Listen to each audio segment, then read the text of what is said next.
ನಾವು ಸರ್ವಸಮ್ಮತೆ ಅಂದ್ರೆ ಏನು ಮತ್ತು ಸರ್ವಸಮ್ಮತೆಯ ನಿಯಮಗಳ ವಿಧಗಳನ್ನ ತಿಳ್ಕೊಂಡಿದ್ದೇವೆ. ಅದರಲ್ಲಿ ಒಂದು ವಿಧ ಅಂದ್ರೆ ಲಂ ವಿ ಬಾ ಸರ್ವಸಮ್ಮತೆಯ ನಿಯಮ. ಈ ಸರ್ವಸಮ್ಮತೆಯ ನಿಯಮ ಅಂದ್ರೆ ಏನು, ಇದು ಯಾಕೆ ಕೆಲಸ ಮಾಡಬೇಕು ಅಂತ ತಿಳ್ಕೊಳ್ಳೋಣ ಬನ್ನಿ. ಲಂ ವಿ ಬಾ.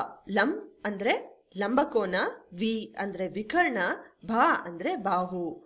ಲಂ ವಿ ಬಾ ಸರ್ವಸಮ್ಮತೆಯ ನಿಯಮದ ಹೇಳಿಕೆಯ ಪ್ರಕಾರ ಎರಡು ಲಂಬಕೋನ ತ್ರಿಭುಜಗಳಲ್ಲಿ ಒಂದರ ವಿಕರ್ಣ ಮತ್ತು ಒಂದು ಬಾಹು ಇನ್ನೊಂದರ ವಿಕರ್ಣ ಮತ್ತು ಅನುರೂಪ ಬಾಹುವಿಗೆ ಸಮವಾಗಿದ್ದರೆ ಆ ಎರಡೂ ತ್ರಿಭುಜಗಳು ಸರ್ವಸಮವಾಗಿರುತ್ತವೆ. ಅಂದ್ರೆ ಎರಡು ಲಂಬಕೋನ ತ್ರಿಭುಜಗಳಿರುತ್ತೆ, ಎ ಬಿ ಸಿ ಮತ್ತು ಪಿ ಕ್ಯೂ ಆರ್. ಬಿ ಬಂದು ಲಂಬಕೋನವಾಗಿರ್ಲಿ, ಕೋನ ಕ್ಯೂ ಬಂದು ಲಂಬಕೋನವಾಗಿರ್ಲಿ. ಇದರಲ್ಲಿ ನಮ್ಗೆ 3 ಅಂಶಗಳು ತಿಳಿದಿದೆ.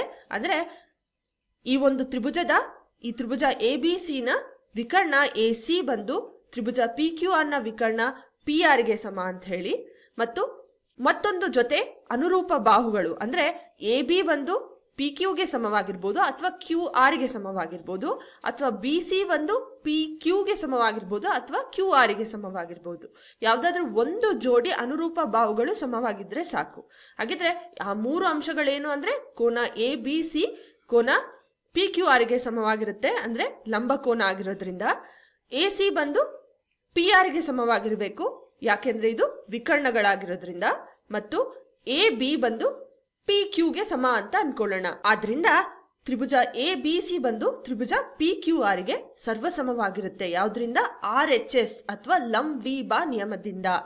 ಇದು ಒಂದು ಸರ್ವಸಮ್ಮತೆಯ ನಿಬಂಧನ ಅಂತ ಕೊಟ್ಟಿದ್ದಾರೆ. ಹಾಗಾಗಿ ನಾವು ಇದನ್ನ ಬಹಳಷ್ಟು ಪ್ರಶ್ನೆಗಳಲ್ಲಿ ಬಳಸ್ಕೊಂಡು ಪ್ರಶ್ನೆಗಳನ್ನ ಬಿಡಿಸ್ತಾ ಹೋಗ್ತೇವೆ. ಆದ್ರೆ ಇದು ಯಾಕೆ ಒಂದು ನಿಯಮವಾಗಿರ್ಬೇಕು?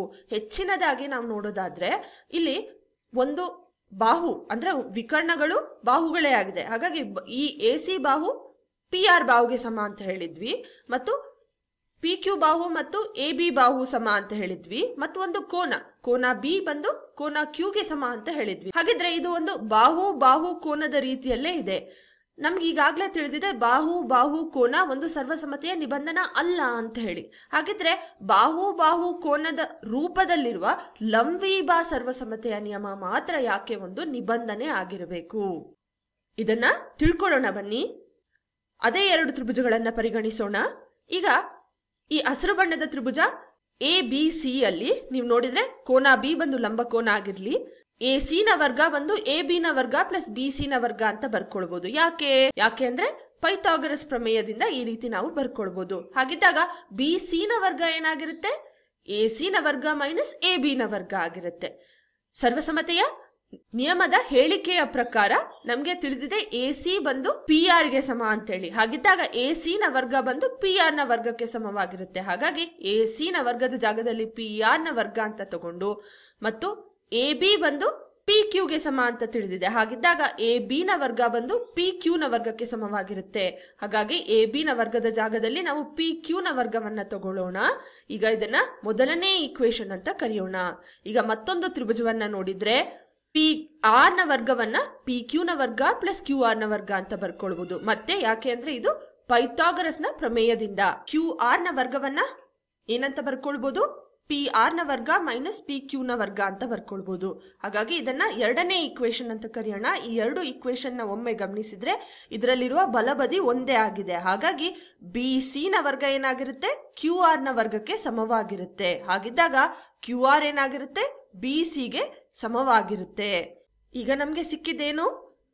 ಲಂಬಕೋನ ತ್ರಿಭುಜಗಳ 3ನೇ ಬಾಹುಗಳು ಕೂಡ ಸಮವಾಗಿರುತ್ತೆ ಅಂತ ಹೇಳಿ. ಅಂದ್ರೆ ಈ 2 ತ್ರಿಭುಜಗಳಲ್ಲಿ ಎ ಬಿ ಬಂದು ಪಿ ಕ್ಯೂಗೆ ಸಮವಾಗಿತ್ತು, ಬಿ ಸಿ ಬಂದು ಕ್ಯೂ ಆರ್ ಗೆ ಸಮವಾಗಿದೆ ಅಂತ ಈಗಷ್ಟೇ ನೋಡಿದ್ವಿ ನಾವು, ಮತ್ತು ವಿಕರ್ಣಗಳು ಸಮ ಅಂತ ತಿಳಿದಿತ್ತು. ಎ ಸಿ ಬಂದು ಪಿ ಆರ್ ಗೆ ಸಮ ಅಂತೇಳಿ. ಹಾಗಾಗಿ ಬಾಹು ಸಿದ್ಧಾಂತದಿಂದ ನಾವೇನಂತ ಹೇಳ್ಬೋದು? ತ್ರಿಭುಜ ಎ ಬಿ ಸಿ ತ್ರಿಭುಜ ಪಿ ಕ್ಯೂ ಆರ್ ಗೆ ಸರ್ವಸಮ ಅಂತ ಹೇಳ್ಬೋದು. ಇದರಲ್ಲಿ ಅಡಗಿದ್ದ ತರ್ಕ ನಿಮ್ಗೆ ಅರ್ಥ ಆಗಿದೆ ಅಂತ ಭಾವಿಸ್ತೇನೆ.